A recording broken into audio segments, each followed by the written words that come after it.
में अपनी पार्टी व मूवमेंट को फिर से आगे बढ़ाना है तथा आगे चलकर सत्ता में भी जरूर आना है।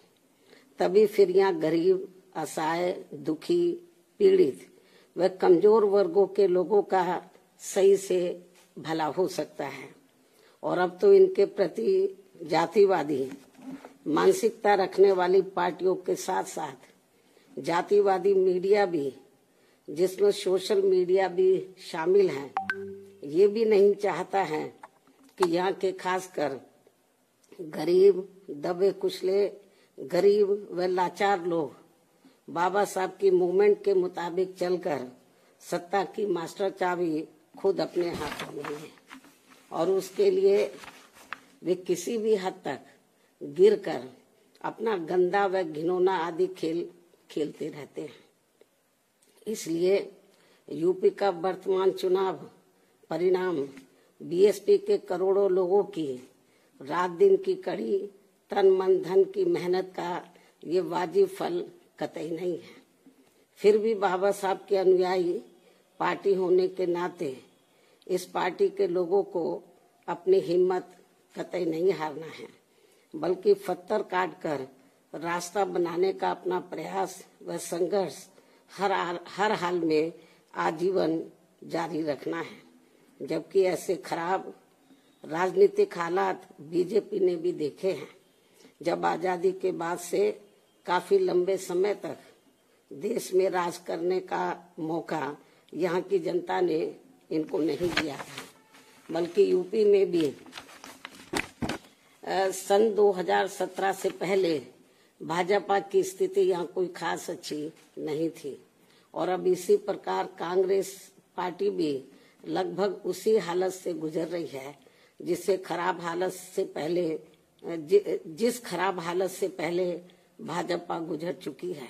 इसलिए कल आए चुनाव परिणाम आगे के लिए सबक, जिसके परिप्रेक्ष्य में यहाँ मैं ये कहना जरूरी समझती हूँ कि चुनाव में पूरे यूपी से मिले फीडबैक के मुताबिक जातिवादी मीडिया अपनी अनवरत गंदी साजिशों, प्रायोजित मैनेज किया हुआ सर्वे आदि कार्यक्रमों एवं लगातार नेगेटिव प्रचार के माध्यम से खासकर मुस्लिम समाज व भाजपा विरोधी हिंदू समाज के लोगों को भी गुमराह करने में ये प्रचारित करके काफी हद तक सफल साबित हुआ है कि बीएसपी भाजपा की बी टीम है तथा ये पार्टी सपा के मुकाबले में कम मजबूती से चुनाव लड़ रही है। ये खूब इन्होंने प्रचार किया, जबकि सच्चाई इसके विपरीत है, बिल्कुल उलट है। क्योंकि भाजपा से बसपा की लड़ाई राजनीतिक के साथ साथ सिद्धांतिक व चुनावी भी थी, लेकिन मीडिया द्वारा इस प्रकार के लगातार दुष्प्रचार आदि किए जाने के कारण भाजपा के अति आक्रामक मुस्लिम विरोधी चुनाव प्रचार से मुस्लिम समाज ने एक तरफा तौर पर सपा को ही अपना वोट दे दिया तथा इससे फिर बाकी भाजपा विरोधी हिंदू लोग भी बसपा में नहीं आए। और यदि ये सभी लोग इससे ये स्पष्ट है कि मुस्लिम समाज का वोट यदि दलित समाज के साथ मिल जाता, जैसा कि बंगाल के चुनाव में टीएमसी के साथ मिलकर भाजपा को धराशायी करने का चमत्कार परिणाम दिया था, तो फिर वैसे ही परिणाम यहाँ भी दोहराए जा सकते थे। साथ ही ये लोग हमेशा इस तथ्य को ऐन वक्त पर भूल जाते हैं कि केवल बीएसपी ही यूपी में भाजपा को सत्ता में आने से रोक सकती है, सपा नहीं। इनकी इसी गलत सोच का ही ये नतीजा है कि भाजपा फिर से सत्ता में वापस यहाँ आ गई है। और यदि यूपी में तिकोना संघर्ष हुआ होता, जिसकी पूरी संभावना भी थी, तो तब यहाँ यूपी के परिणाम बीएसपी की अपेक्षा के मुताबिक आते तथा फिर भाजपा को सत्ता में आने से रोक लिया जाता। अर्थात कुल मिलाकर मुस्लिम समाज बीएसपी के साथ तो लगा रहा, किंतु इनका पूरा वोट समाजवादी पार्टी की तरफ शिफ्ट कर गया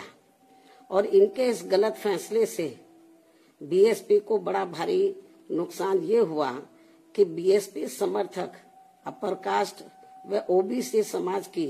विभिन्न जातियों में भी ये डर फैल गया कि सपा के सत्ता में आने से दोबारा यहाँ जंगल राज आ जाएगा और फिर ये लोग भी भाजपा की तरफ चले जाएंगे। इस प्रकार से भाजपा को हराने के लिए मुस्लिम समाज ने बार बार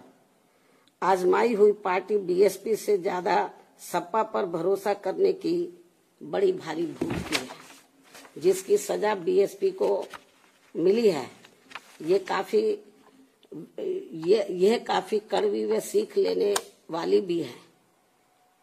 जिसकी सजा बीएसपी को मिली है कि हमने पे भरोसा किया,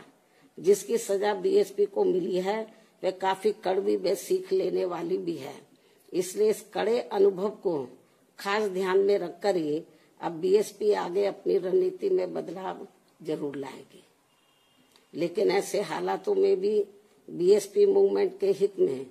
संतोष की बात ये रही है कि दलितों में से खासकर मेरे खुद के अपने समाज का वोट हमेशा की तरह इस बार भी अपनी मूवमेंट व पार्टी